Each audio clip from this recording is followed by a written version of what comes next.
What's going on, guys? Same with bass fever. When you're in the cold, you got winter, you got snow, you got cold, and you're just itching to get bass fishing, you can't do it. It's just useless. You just can't get out and do it. I've been watch YouTube videos. It's not doing it. Came outside, I was playing with my jigs, I ordered a bunch of new stuff off the internet. I've been wanting to get out. I gotta get out, I gotta catch something, you know. But just can't. So I got the fever building up, man. I got this fever building up. I just want to get out there, rip some freaking lips, you know. But the snow's a killer. So what I did is I practiced. I'm a bait caster here, and I was practicing with a 3/8 ounce jig, just throwing it, flipping, casting. That's what you got to do in these situations, you know. You see here, I'll show you this little jigger jagger here, a little yinging bass hole. Love these. Eat them right up. Oh, old jiggies.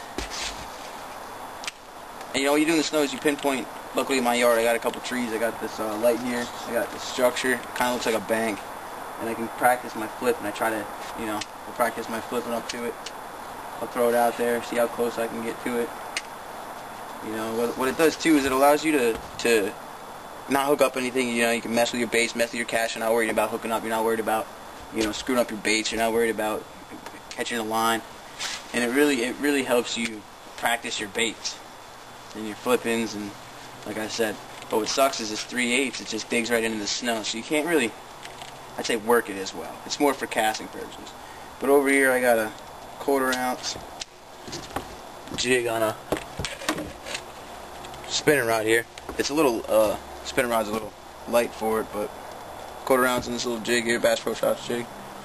And you know, same thing, same deal. You can't flip, obviously, but with this you get better. You can kind of see what your bait's doing more, because it'll sit on top. I mean, obviously you can't see it float, you can't see it jingle, you can't see the way it's jingle jangling up in there, and you can't see when the bass, you know, slip it right up. You can't be watching that. But when you get in the snow, you get kind of like your tension wise. You get, you know, how far a jerk is, how far a pop would be. You don't get the floating, but you can kind of see your reels. If you're reeling in, getting tension, if you're popping up against something, you find some sticks laying down on the ground over there, you hit them, you pop them, you learn kind of how much to give to pop that without getting it either hooked up, getting it stuck. And I mean, that's what you gotta do when it's cold, and you gotta find something to do for that bass fever, man. You get out there, you do whatever you can. You cast, you stand on a lake, you put your boat on a frozen pond and just stand out there and start casting. I mean, you might look crazy, but that's what it takes. You know, that's what it takes to get that prescription for that bass fever. You know what I'm talking about? When that builds up in you and you just got a bass fish. Another thing you do with this winter I like is it's a big time to see, you know, the baits and the rod sizes you got. I mean, this is probably medium to light, medium light action rod, and a 1/4 ounce is just pushing it. If I'm pulling through thick weeds, definitely not going to cut it. So I mean, it just gets you knowing what you can put on what, getting you throwing on. You know, if you're still looking into that, get you knowing what you should be doing.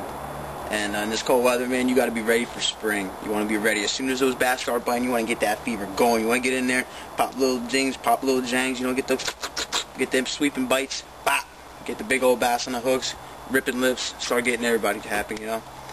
And that's what we're going to be doing. That's what we're going to be doing this spring. See you guys then. But yeah, I hope to see you guys in the spring. Get some more videos up, fishing, actually get out onto the lake, let the water freeze. Might be a month, 2 months, I don't know. Peace.